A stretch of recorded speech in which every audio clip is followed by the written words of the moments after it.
financial factors that need to be taken into consideration as you come into the construction trade, especially as a first-time apprentice. What you want to consider is managing your loss and beware of your increased or increasing income, okay?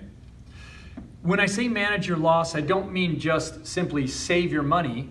I mean to start managing the frivolous purchases that you're making, the impulsive purchases you're making, and start to make more frugal, thrift-oriented decisions in regard to your spending. For instance, you might go to Starbucks twice a day. Well, let's cut that out and just replace that with some coffee you grind at home, put it in your thermos, take it with you. You might be one of these people that stops at every other gas station and is getting food from their 7-Eleven. Well, that food's ridiculously expensive and very often not that good for you. You might want to consider making your own lunch and having that ready to go. It'll save you money and time.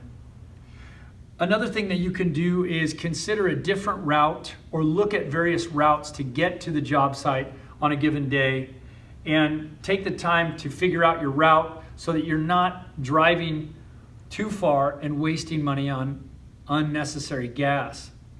So these are all very simple ways that you can go about managing your loss, all right?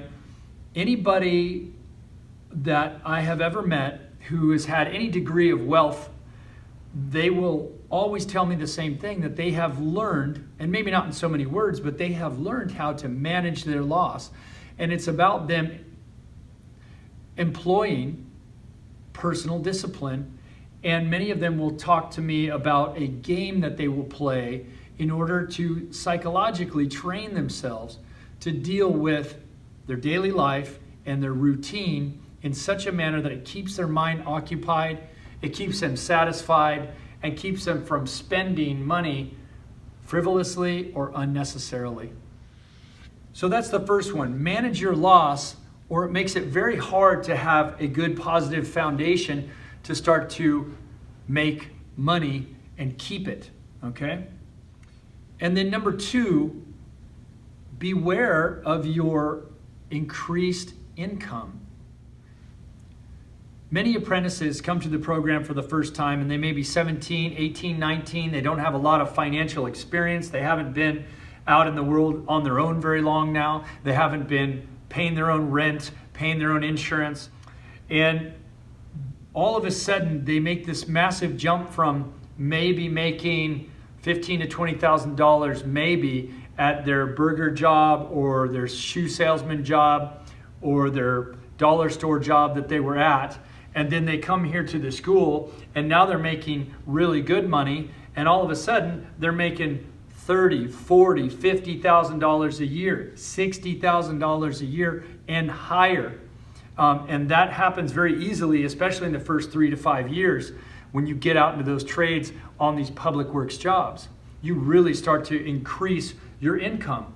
Well, that's a great problem to have, but no doubt it is a problem. Many people who do not have financial experience and lack financial discipline tend to get themselves into deeper holes than they have ever known before because of the amount of money they are now making. They buy a motorcycle, or they get themselves into a new car and a new loan, or they buy things that they can't really afford, but they think they'll be able to afford because they've got this new job. Well, wake up call. Sometimes layoffs happen, and if you haven't stashed any of that money away, you might have some dark days ahead. All right.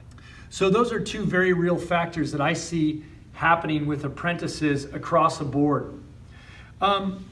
Let's tap on history just for a second here, if you will.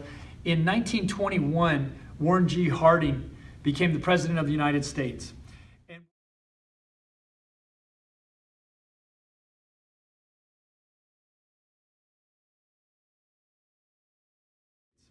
And what I particularly like about Harding was that he was able to bring an out-of-control unemployment rate from 12% all the way down to 6.7% in just 2 years.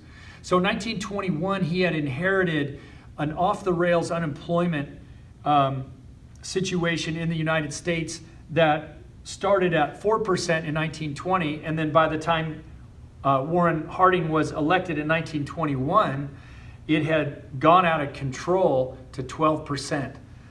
That was unheard of for that time. So, but what I like about what Harding did is that he decided to take austerity measures for the nation. And he reached out to the public and said, hey, let's trim the fat. Let's conserve on our dollars. Let's ease off of the frivolous spending, and let's start learning how to be thrifty people again, starting to make informed financial decisions. And then he slashed government spending by nearly half, and within 2 years, he had pulled that high unemployment rate back almost to half of what it was. The private sector soared, and the economy was really back to a fairly healthy and balanced position. So I think Harding's important because after Harding, you don't really see many presidents doing anything like that again. The Federal Reserve comes in, and their answer is always to print money and then to artificially stimulate the economy, which always ends up in all of us having to pay more money later. And the overarching point of this is that in our culture, since the 30s, we have been in a kind of a vicious cycle of boom and bust. And these are Keynesian economics for sure. But it has created a culture which every one of us independently, individually, seems to think that the only way out of a hard financial situation is to make more money. Well, while that may be very helpful, why have we forgotten how to manage our loss? We have forgotten how to be frugal and make smart decisions with our money. So that's why I like Harding so much. And he was fairly controversial in his time, but on the financial point, he really got it right. If you don't have money to spend, and I mean you have nothing, you don't have anything in your wallet, nothing in your pocket, you cannot afford a cup of coffee, then you're simply not going to go outside and go get a cup of coffee unless you beg for it or someone loans you that money. And so that really changes what you are going to do and changes your options for how you will do it. And I think we have been in this cycle.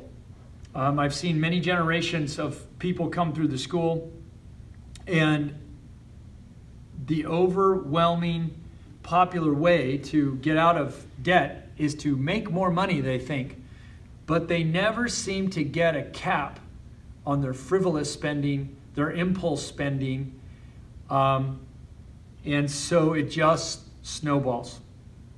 Okay? Now, on increasing income, if you're doing well in the trades and you're really out there kicking butt and taking names, well, you're going to be rewarded meritoriously for your experience and your skills. And that means you are looking at probably getting raise increases fairly regularly. And while it's obviously a great thing to have a pay increase, with that pay increase comes more responsibility to your boss. And that means you're going to have to take more time to prepare for every day on that job site. So I want you to make sure that you're not falling into a trap of slowly slipping backwards on your financial progress while you're trying to make positive movements forward on your job progress. And there's a razor thin line there in that opportunity cost, and you have to constantly watch that and define it. And don't fall into the trap of thinking that just making a bigger paycheck is going to somehow cure you of your lack of financial discipline, because you will just make bad decisions now with a larger price tag. So think about those austerity measures from Warren Harding. See if you can apply some of those to your own personal finance, and try to consider managing your loss and stay leery of that pay raise. This, at the end of the day, is about opportunity cost and how can you minimize output and maximize input. All right, get to work, and God bless.